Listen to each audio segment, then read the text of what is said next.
Le suspect a avoué son crime. Placé en garde à vue après la disparition de Justine Vérac, Lucas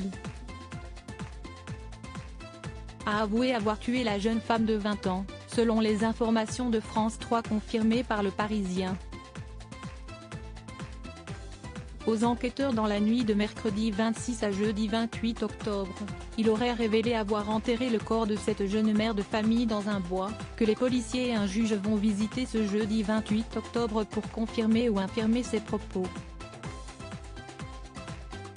Selon une source citée par nos confrères, le suspect a d'abord avoué avoir violé Justine Vérac sous la contrainte d'un autre homme avant de se rétracter. À l'issue de sa garde à vue, Lucas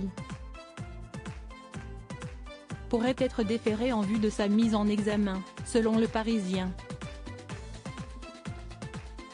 Justine Vérac avait disparu dans la nuit de samedi 22 à dimanche 23 octobre 2022 à la sortie d'une boîte de nuit de Charette, à Brive-la-Gaillarde.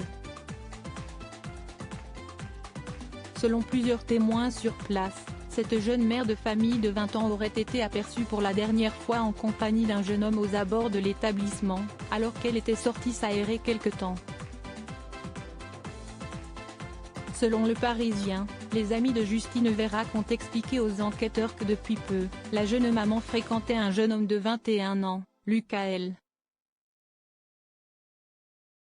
Une connaissance amicale rencontrée quelquefois au sein de la boîte de nuit avec lequel elle aurait été vue quitter la boîte de nuit. Justine Vérac, qui est le tueur présumé. Rapidement, les enquêteurs se sont rendus au domicile de cette ouvrière agricole dans une ferme d'élevage de vaches limousines à Bénat de 21 ans.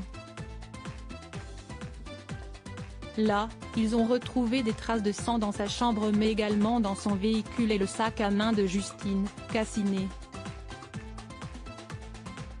Le sac à main de Justine Vérac contenant des effets personnels a été découvert calciné à proximité du domicile du gardé à vue, à l'extérieur de ce dernier, annonçait Émilie Abrante, procureure de la République de Brive-la-Gaillarde lors d'une conférence de presse.